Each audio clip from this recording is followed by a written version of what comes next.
Hi friends, അസ്സലാമു അലൈക്കും, നമസ്കാരം, വെൽക്കം ബാക്ക്. അപ്പോൾ ഇന്ന് ബിക്കാസ് വന്നിട്ടുള്ളത് ഇവിടെ നമുക്ക് 2 കുഞ്ഞു വാവകളുണ്ട്. അവർക്ക് തേക്കാനായിട്ട് നമ്മൾ ഹോം മെയ്ഡായിട്ട് ഒരു വെളിച്ചെണ്ണ ഉണ്ടാക്കിയിട്ടുണ്ട്, ക്യാരറ്റെണ്ണ. അപ്പോൾ അത് നിങ്ങളായിട്ട് ഷെയർ ചെയ്യാനാണ്. ഇതിന് മുന്നേ നമ്മൾ ഉരുക്ക് വെളിച്ചെണ്ണ ഉണ്ടാക്കിയിരുന്നു, അതും കുഞ്ഞുങ്ങൾക്ക് ഉണ്ടാക്കിയത് തന്നെയായിരുന്നു. അത് നമ്മൾ തലയിൽ തേക്കും, ഇത് നമ്മൾ മേലെ തേച്ച് കുളിപ്പിക്കാനാണ് ഉപയോഗിക്കൽ. അപ്പോൾ അതെങ്ങനെ ഉണ്ടാക്കാൻ നോക്കാം.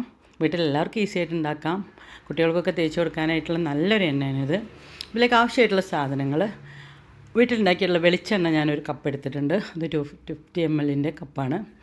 പിന്നെ ഒരു ബൗൾ നിറച്ച് ക്യാരറ്റും ബീട്രൂട്ടാണ് അരിഞ്ഞെടുത്തിട്ടുള്ളത്. അത് രണ്ടും നമ്മൾ മിക്സിയുടെ ചെറിയ ജാറിലടിച്ചിട്ട് ജ്യൂസാക്കി എടുത്തിട്ടുള്ളതാണ്. അപ്പോൾ വെളിച്ചെണ്ണയുടെ അതേ അളവിൽ തന്നെയാണ് ഈ ജ്യൂസ് ഒഴിച്ച് കൊടുത്തിട്ടുള്ളത്. ഇനി നമുക്കതെല്ലാം കൂടെ ഒരു പാനിലിട്ടിട്ട് സ്റ്റൗവിൽ വെച്ചേക്കാം. അതിലേക്ക് ഞാൻ 2 ചെറിയ പച്ചമഞ്ഞൾ സ്ലൈസ് ആക്കിയിട്ടുണ്ട്. അതെന്തിനാണെന്ന് വെച്ച് കഴിഞ്ഞാൽ നമുക്ക് എണ്ണ മൂത്ത് വരുന്നത് അറിയാനും വേണ്ടിയിട്ടാണ്. അല്ലാതെ അതിന് വല്ലാതെ കളറും നമുക്ക് കിട്ടില്ല. അപ്പോൾ നമ്മളത് വെച്ച് തിളപ്പിക്കാൻ തുടങ്ങിയിട്ടുണ്ട്. ഒരു അരമുക്കാൽ മണിക്കൂർ നമുക്ക് എന്തായാലും അതിന് ടൈം എടുക്കും, അത് എണ്ണയൊക്കെ മൂത്ത് തെളിഞ്ഞ് വരാനായിട്ട്. അപ്പോൾ ഏകദേശം അതിൻ്റെ പകുതിയൊക്കെ ആയിട്ടുണ്ട്, അതാ മൂത്ത് വന്നുകൊണ്ടിരിക്കുന്നുണ്ട്. അപ്പം നമ്മൾ മൂത്ത് വരുമ്പോൾ ഇതിൻ്റെ കക്കനൊക്കെ ഒരു ഭാഗത്തേക്ക് മാറ്റി വെച്ച് കൊടുക്കാം. നല്ലൊരു സ്മെല്ലായിരിക്കും കേട്ടോ എണ്ണയ്ക്ക്. വെളിച്ചെണ്ണയ്ക്ക്, നമ്മൾ ഉരുക്ക് വെളിച്ചെണ്ണയ്ക്ക് വേറൊരു സ്മെല്ലാണ്. ഇതിന് ഈ ക്യാരറ്റിൻ്റെയും ബീട്രൂട്ടിൻ്റെ എല്ലാം കൂടെ നല്ലൊരു സ്മെല്ലായിരിക്കും. അപ്പോൾ നമ്മളത് കക്കനൊക്കെ മാറ്റിയിട്ട് നല്ലൊരു ജാറിലേക്ക് ഒഴിച്ചിട്ട് വെക്കാം, അരിപ്പ് വെച്ചിട്ട്.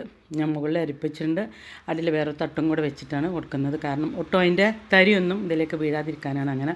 അപ്പോൾ വലിയൊരു ജാറിൽ വെച്ചിട്ട് നമ്മൾ ഉപയോഗിക്കാനായിട്ട് ഞാൻ വേറൊരു ചെറിയ ബോട്ടിലേക്ക് എടുക്കുക ചെയ്യുക. കാരണം വെള്ളം എന്തെങ്കിലും ആയിക്കഴിഞ്ഞാൽ അതിൻ്റെ സ്മെല്ല് മാറിപ്പോകും. അതുകൊണ്ടാണ്. വീണ്ടും വരാം. ബായ്.